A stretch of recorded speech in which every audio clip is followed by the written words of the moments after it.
How many times have you read something or thought you read something, but afterwards you couldn't remember a single thing from that text? Stick around and I'm going to share with you 3 tips for making your reading time more worthwhile.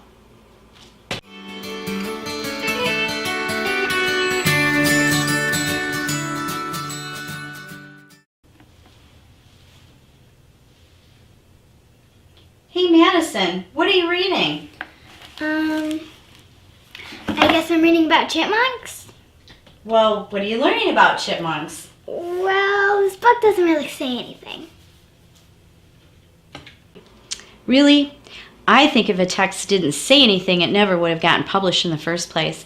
I can't tell you how many times as a teacher I would hear from students, well, I can't take notes on this because it doesn't really say anything.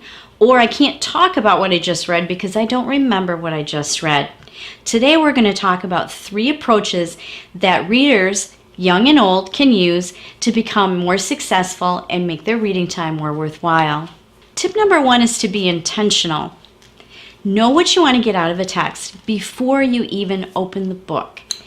If it's something you have to read for work because it's key to doing your job well, you know you have to get something out of it so that you can put it into practice.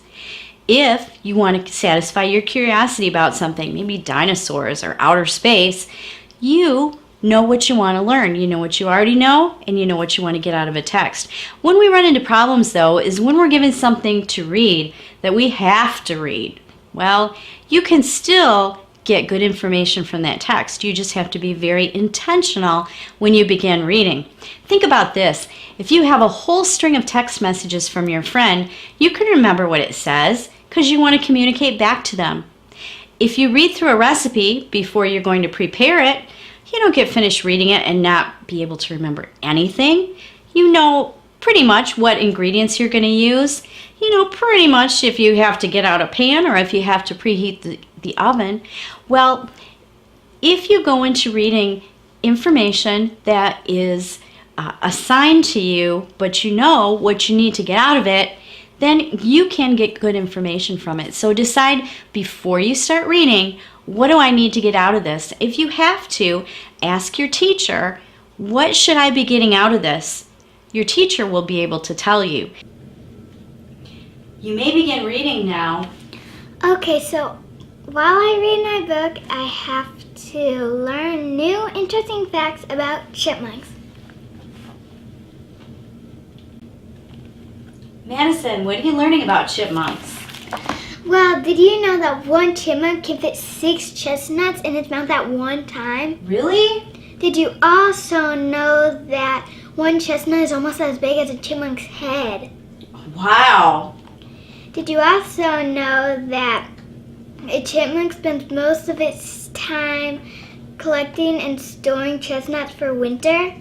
You're learning a lot about chipmunks. Tip number 2 is to engage with the text. Be an active reader. How do you do that? Well, you can ask yourself questions about the topic you're reading about and then make a mental or actual physical note when those questions get answered from the text. You can make connections between what you're now reading and what you already know that you've already read, you've already talked about, maybe you saw it on TV. You can also try to visualize what's going on in a text in your head. Now this doesn't have to just be an actual outdoor scene you're visualizing. Maybe you're visualizing a process, or maybe you're visualizing different components of something. You can use this approach whether you're reading fiction or nonfiction. So chipmunks are a lot like squirrels. Squirrels also collect nuts to store away for winter. Tip number 3 is to check yourself. Summarize what you just read after every paragraph, after every page, after every section. If you can't do that, then you're going to have to go back and reread. Maybe making yourself more intentional and trying to engage even more with the text. And one way that you can really engage with the text is to use more of your senses.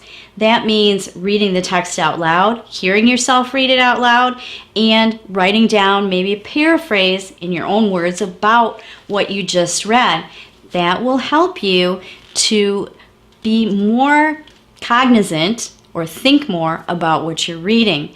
Now, in the educational world, we have a word for this, and it's called metacognition. Thinking about your reading while you're reading, and it means just simply that, going beyond just the words on your page and thinking about what's going on in your head.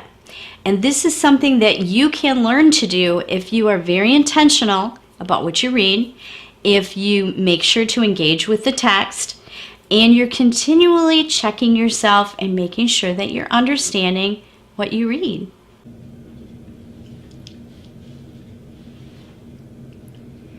The types of food that the chipmunk eats will depend on where it lives and the types of food it can find.